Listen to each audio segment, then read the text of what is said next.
Good evening to everyone. I am Gerald Alexander and I will be the presenter for this video. So when we look at the CAPS document for English home language for further educational phases, it states that firstly, under reading and writing, grade 10 to 12, learners must interpret a visual text, either an advert, cartoon, or picture. And this is according to term 2, weeks 15 and 16 in the CAPS document. This falls under pages 47, 57, and 67. And the second idea that is stated by the CAPS document is that under reading and writing for grade 10 to 12, learners must focus on literature study, according to term 2, weeks 15 and 16. So the assessment will use a cartoon as a visual text as per stated in the CAPS document. And the assessment for literature study involves a short story as stated in the CAPS document.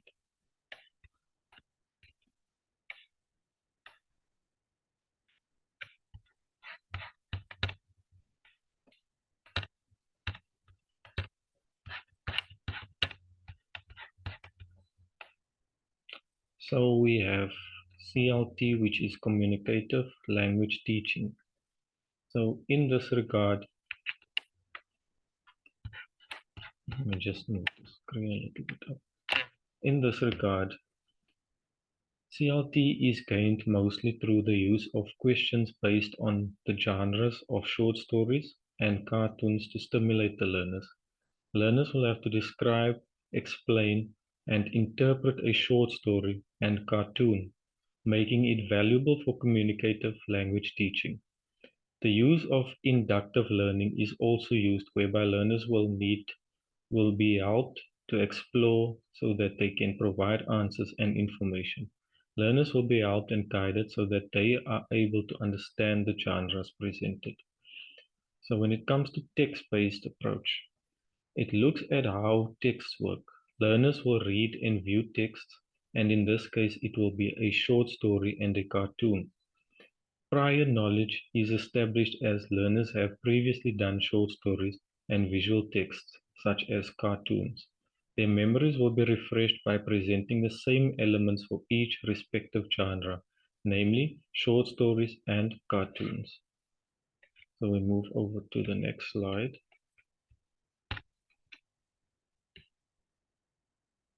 So the theme for this is the theme selected is based on the idea that the short story is a familiar short story and written by a very well-known writer, Roald Dahl. So we'll get to the short story later in the presentation. And the theme revolves around murder mystery, which is accompanied by humor and comical sensation. In the modern era, crime and murder are major issues in society. But when it comes to cartoons and short stories, an element of comedy or satire is used.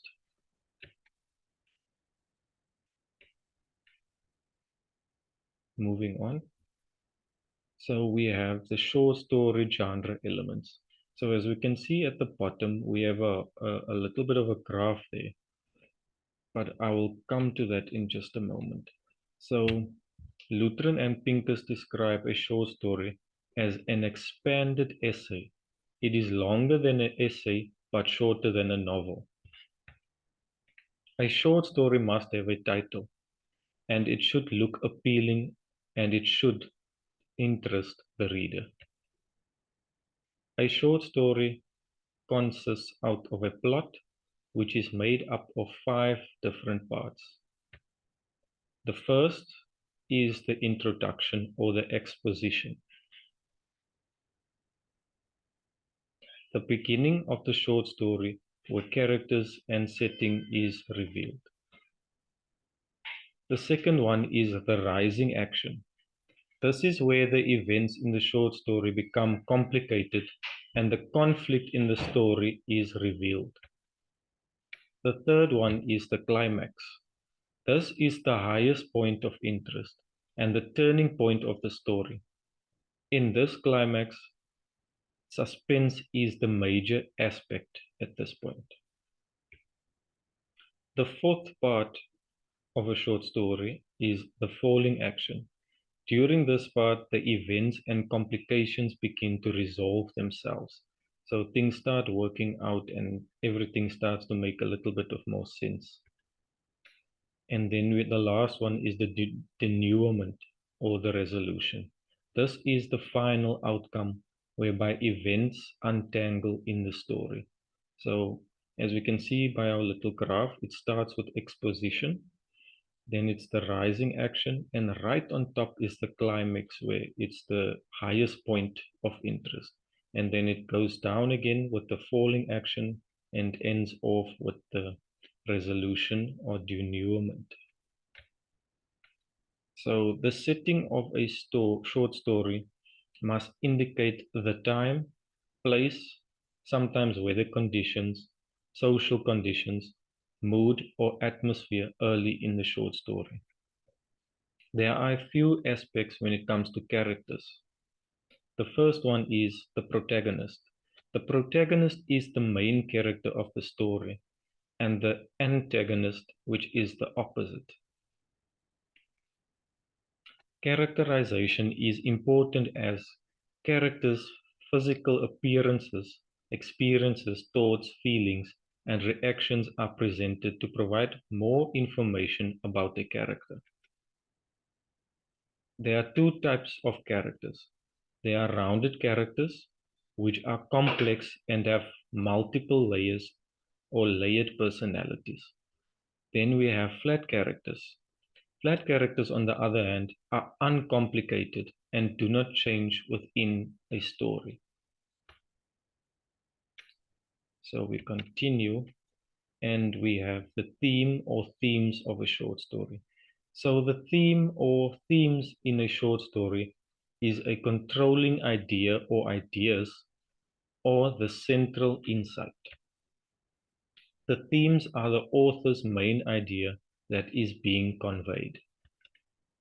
Examples of themes include the theme of betrayal, love, war, ambition, and conflict. There are also other elements of a short story, namely symbols. Symbols are used to represent more than what it actually is. For instance, when we take water, water can represent life also. When it comes to style, the author or the writer might use different types of styles or which falls under dialogues, irony, satire, and humor. So the short story selected for this was A Lamb to the Slaughter by Roald Dahl. So there we have a little bit of a summary of the short story, but for time's sake, it is a little bit too long. So we'll move over to the activity. So I'll use the activity as a little bit of a summary for us. So everything is in order right here. So we'll start with the exposition. So Mary Maloney is 6 months pregnant. She is waiting for her husband Patrick to arrive home from work. She spends her time waiting by knitting. Patrick is a police officer and he arrives home at 5 p.m. every day. So the rising action is Patrick arrives home and Mary is excited to see him. She makes him a drink and she asks him about dinner. Patrick announces that he has something to say to Mary. In the climax, Mary's reaction is one of shock. She travels to the basement to get dinner, a leg of lamb. Upon her return, her reaction to the announcement is to hit her husband over the head with a frozen leg of lamb, thus killing him. So the falling action reads as follows. Mary, in order to cover her tracks, goes to the local grocer to purchase food for dinner that she was making for her husband. Before she leaves, though she rehearses her speech, Sam the grocer does not notice anything strange. And then the second part of the falling action is that Her plan to leave the house provides the perfect alibi for someone to come in the house and kill her husband. So basically, she went to the grocer to go and do some shopping.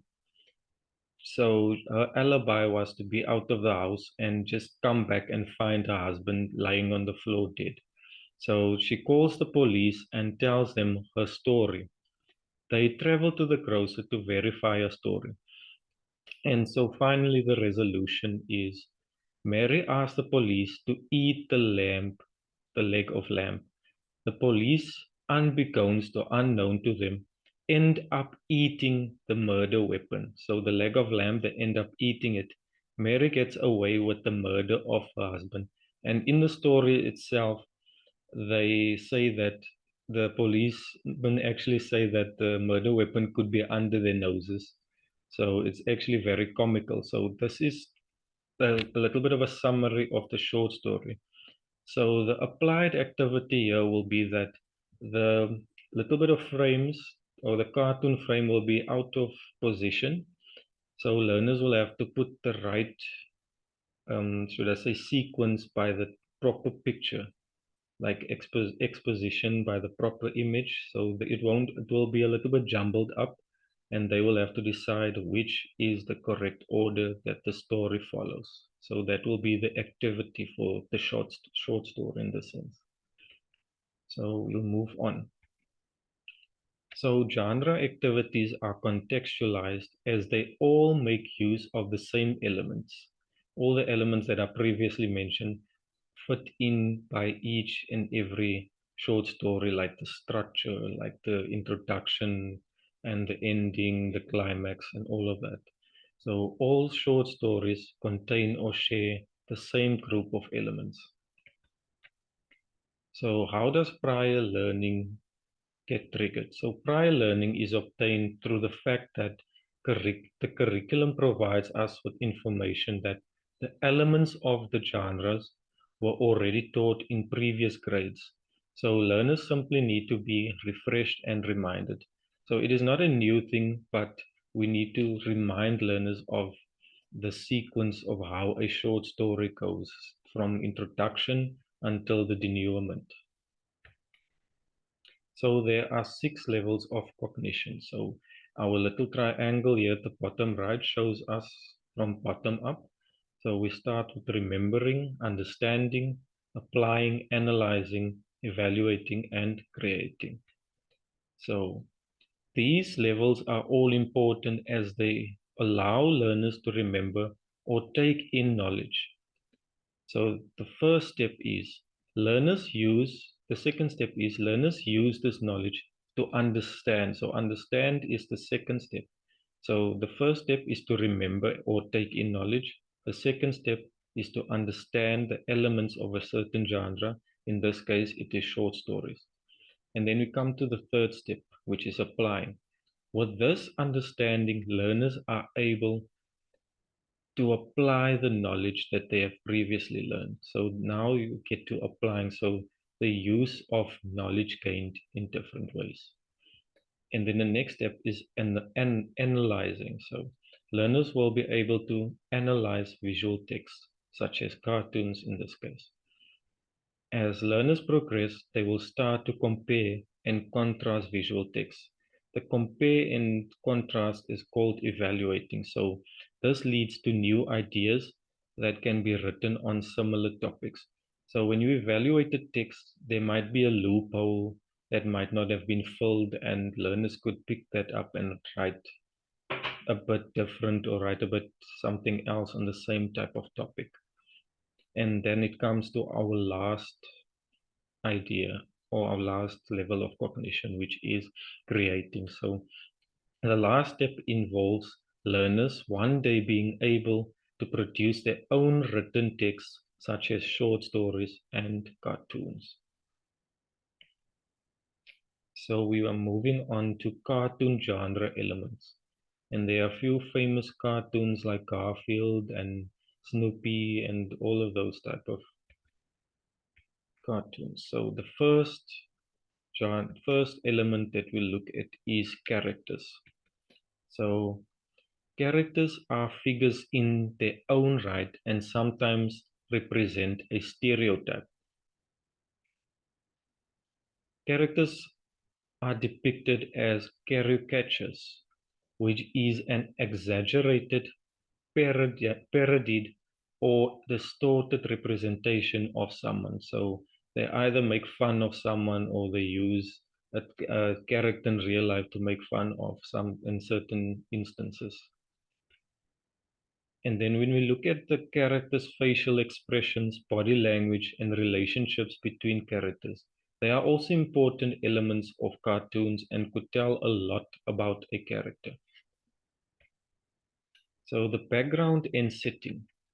The first thing to note is that it is important to know where and when the scene is taking place to better understand the cartoon and to bring everything into context. The second point on background and setting is that it is also important to note whether or not the cartoon is based on fact or fiction. So it could either be made up or it could be based off real life events and happenings. Language and punctuation. So diction includes using slang. So slang could be like informal language used in a certain area or by a certain group of people.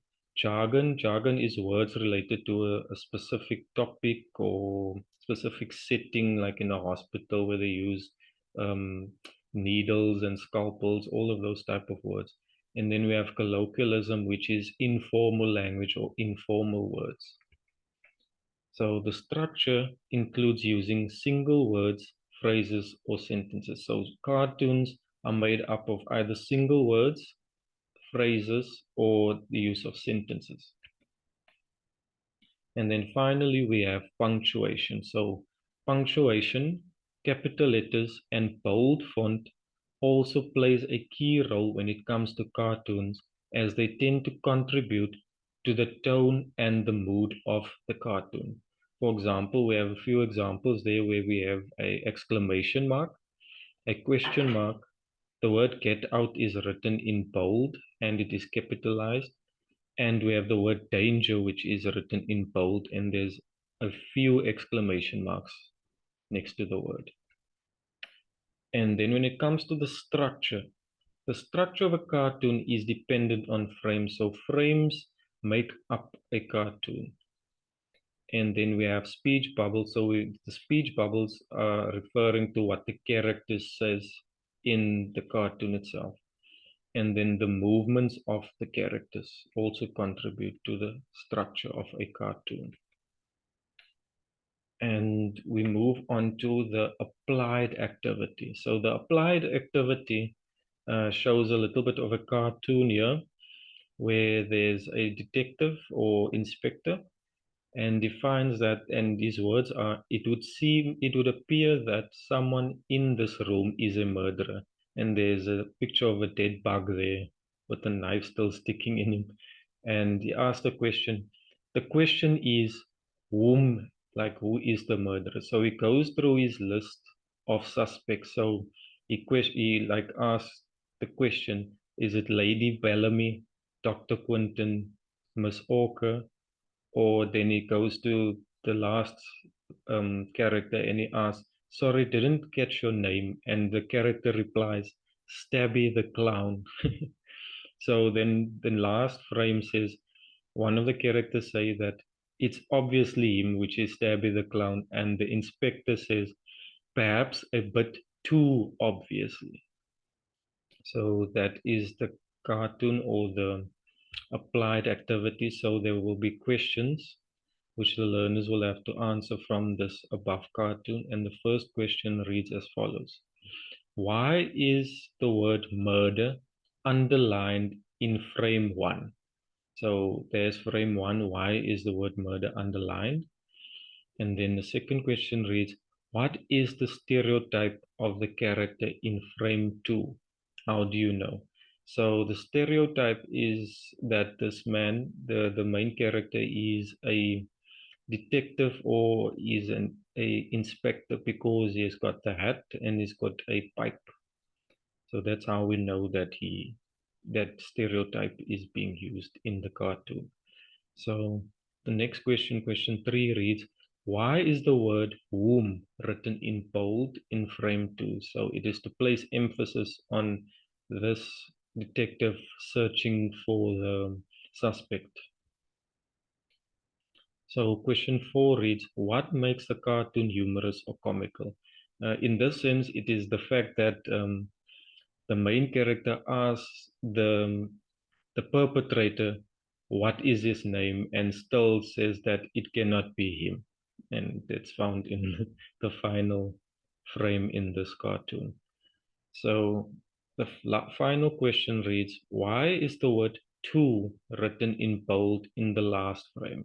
So it is obviously to place emphasis that this character Stabby the Clown cannot be the murderer in this case. So we'll move on to the next slide. So genre activities are contextualized as previously mentioned, as they all make use of the same elements. Prior learning is obtained through the fact that curriculum provides surety that the elements of the genre were already taught from previous grades. Also, there are 6 levels of cognition, as also previously mentioned. And as we go to the picture, we have remembering, understanding, applying, analyzing, evaluating, and creating.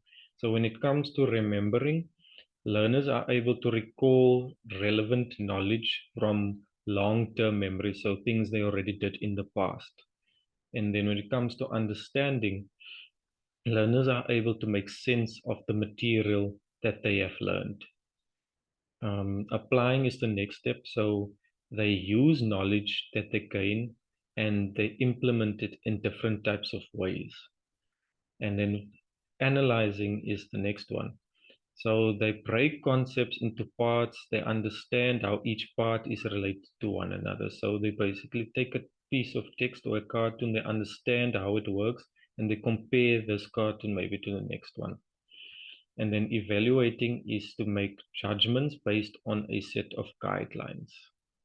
And then finally, the creating. So after gaining all of this knowledge, understanding it, applying it, analyzing, evaluating, learners put information together in innovative ways and create their own cartoons. So that is it for the cognition of learning, of levels of cognition. So in conclusion, all genre-based texts are important as they all are fundamental aspects of learning. So each genre has its different type of ways to educate learners. So the second point reads, they help learners to firstly gain knowledge, and this knowledge is applied in future. So they use this knowledge and then they apply it into the future. So short stories help learners with written texts such as analysis and interpretation. And then cartoons help learners with visual texts such as analysis and interpretation. So short stories help learners with written text and cartoons help learners with visual text. So they analyze these texts and they are able to interpret it. And then later on along the line, they are able to write or design their own short stories and cartoons. And then finally, short stories and cartoons in their respective genres can only be created by one's understanding the elements of each respective genre. So you have to understand the elements of the genre and then applying the elements of the genre to design or create texts. So that is it. If there are any questions, I will be welcome to answer any questions. And then the reference list, we have quite a few there, the CAPS document and quite a few other textbooks. And then for the addenda, We make use of a handbook, English handbook, and a website where we got the elements of a short story or the structure of a short story. So that is it from my side. Have a great night and thank you for listening. Bye.